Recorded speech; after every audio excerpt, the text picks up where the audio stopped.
l'humoriste français, Raphaël Mesrahi, vous invite à la nuit de la déprime aux Folies Bergères, le lundi 12 février.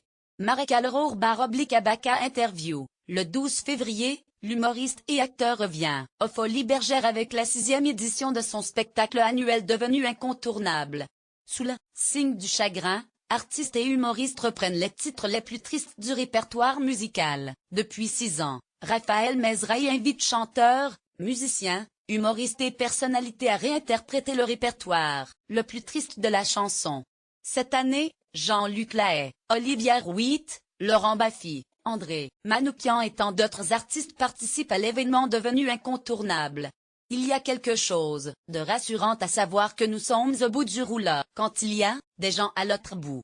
L'objectif de la soirée? Pleurer de concert. À la fin du spectacle, la recette est intégralement reversée à des associations de défense des animaux. Retrouver le sourire. Interview du passionnément mélancolique, Raphaël Mesrahi. Le Figaro. Comment vous est venue l'idée de cette soirée?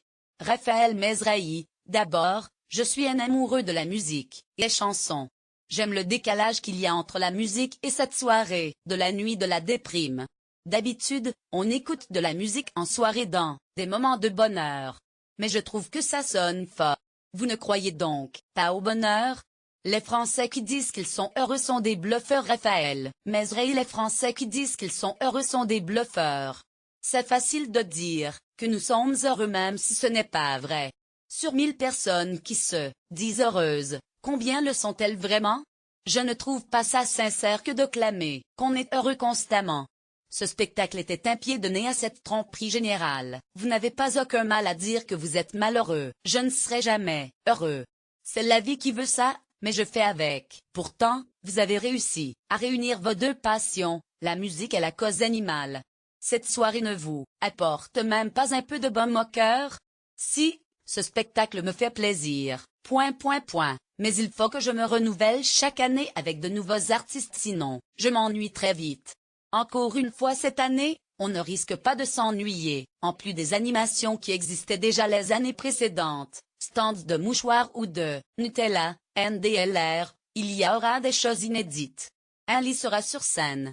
Claudia Talbot chantera du Édith Piaf. J'aimerais aussi essayer d'avoir Michel Onfray, ce serait super.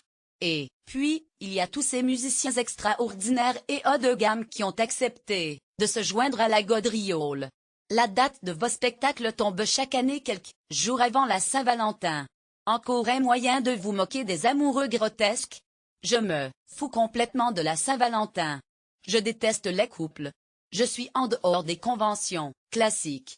Et ça m'est égal. Lire aussi, Paris ne veut plus d'animaux sauvages. Dans les cirques lire aussi, mot de vegan, pourquoi il faut épargner les enfants. Vous faites un point d'honneur à ce que la recette de votre spectacle soit reversée à la cause animale. Ce n'est pas nouveau mais pourquoi est-ce si important pour vous? C'est la cause animale qui me tient le plus à cœur. Le reste n'est que flagornerie. Raphaël Mesrahi, c'est mon combat d'une vie. Je n'ai pas commencé hier à lutter en faveur de cette cause. Je suis né pour ça. Ce n'est pas des milliards que je reverse mais c'est déjà pas mal. C'est la cause qui me tient le plus à cœur. Le reste n'est que flagornerie. En plus d'être végétarien, quels sont vos autres engagements en faveur de la cause animale? Pour l'anecdote, ma fille s'est récemment acheté des Doc Martens 100% végétaliennes. C'est déjà une façon de commencer à faire attention. J'ai aussi lancé ma marque de champagne vegan. La cuvée ne contient aucun produit d'origine animale. Je veille au processus de fabrication. Chaque grappe est soigneusement triée pour qu'aucun insecte ne soit tué. Et puis pour le scoop, je lance une ligne vegan en partenariat avec la Maison de la Literie. Ce sera la première literie vegan de France. Sur votre affiche vous avez averti que personne ne pourrait entrer s'il porte de la fourrure. Et, pour le cuir, fuck la fourrure. D'ailleurs, une amie de l'association PETA, People for Ethical Treatment of Animals, NDLR, m'a proposé de surveiller les entrées. Ce serait avec plaisir. Pour ce qui est du cuir, j'aimerais beaucoup que ce soit interdit aussi. Mais fédérer les gens autour de la cause animale ne peut se faire en un quart d'heure. Nous n'en sommes pas encore à de tels changements. Chaque chose en son temps. Je ne lâche rien. Mais la société est très en retard et je suis plus rapide dans ma tête que la vie elle-même. Vous préférez que l'on dise de vous que faites rire ou que vous faites pleurer?